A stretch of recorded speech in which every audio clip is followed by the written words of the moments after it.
Hello, this is Wanker Reviews, and today I'll be doing a video on Unbelievable, starring Kaitlyn Dever, about a girl who claims she was raped and tied up in her own bedroom. But after a while, her story starts to not add up, and the police and community go against her. This is a Netflix miniseries with 8 episodes. I actually thought Kaitlyn Dever did an amazing job portraying a rape victim. As an aspiring actress myself, I thought her performance was very inspirational and so believable, and I hope one day to be a great actress like her. The first episode, in my opinion, was the strongest because it had the same momentum from beginning to end. It starts off with Kaitlyn Dever's character named Marie, who contacts the police and says that she was raped. She goes through a rape kit. She has support from her foster mom. She tells her friends at a community center for foster kids that she was raped and to warn them to lock their doors so it doesn't happen to them.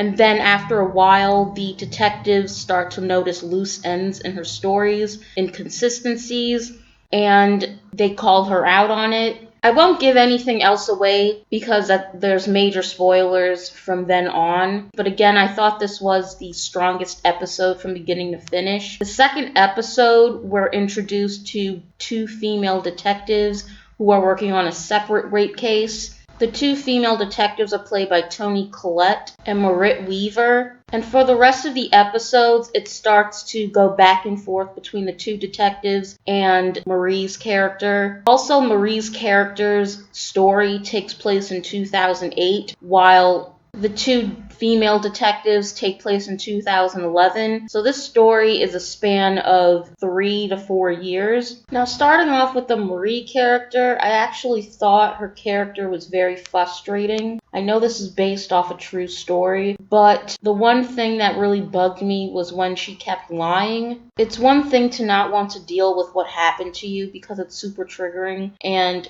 I can sort of relate to that, but it's another thing to bring it to attention and to keep lying about it. And I just felt so bad for her character, and she was just making her situation worse and worse as the episodes went along. But at the same time, I can sort of understand because you're being treated like crap by the police and the community, and sometimes it's a relief to not want to deal with it at all. I thought how the police handled the situation was complete garbage and how they treated this girl, and it just brings light to how victims are treated when they're trying to seek help. I thought the detectives had pros and cons about them. At first, it really did seem like they were there to help her.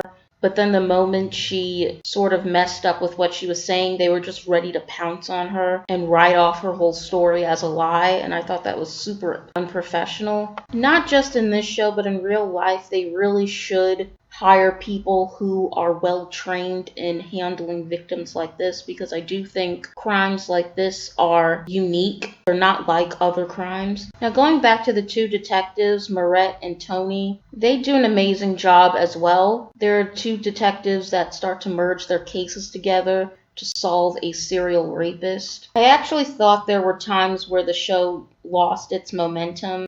I thought at times it was a little bit boring seeing the 2 of them work on different cases. When we're first introduced to them in the second episode, it does start to drag a bit, and I was actually hoping that sooner or later we would get back to the Marie character. Danielle Macdonald actually plays one of the rape victims, and I personally just did not like her character. I actually thought the actress was miscast. There were scenes of her with flashes, flashbacks of her being assaulted, and it was kind of gross. Not just because the actual act itself is gross, but because of her body mass. I just thought it was very unrealistic to have an actress that size being assaulted in that way. It just felt very out of place for me, and it almost felt like the show was trying to throw a bone to overweight actresses. I just personally cannot imagine someone who looks like her getting assaulted in that way. And I even did some research on the real case, and there was no mention of an actress, not an actress, but like a girl that looked like the actress, who ended up being one of the victims. As for the show itself, I thought it had a lot of suspenseful moments. It honestly felt like an extended episode of a Law & Order SVU. I was actually very happy that they not only had female victims, but they had female heroes. The two lead detectives were both women, and they were leading the investigation, and they helped piece together everything. And I'm glad, like, in a way, the characters come full circle. It's not like men saving the day. And it's not like the show bashes on men, but it does highlight some of the flaws that a lot of men have when it comes to rape, when it comes to female rape victims. And I'm actually glad it does a good job at calling that nonsense out. Because as someone who can sort of relate to this, I can sort of relate to idiot male police officers who automatically don't believe anything you say, who treat you like shit, who look at you like you are shit. So I thought the show did a great job at portraying the realistic actions of men when they're involved in cases like this. Overall, I do give this an 8 out of 10. I highly recommend it. It is very triggering for people who have gone through this, but I do recommend it. It's a really good show. The story comes full circle. It has a beginning, middle, and end. It's very entertaining. There were some bits that did drag a bit for me personally, but it's 8 episodes and it's highly entertaining. Thanks for watching.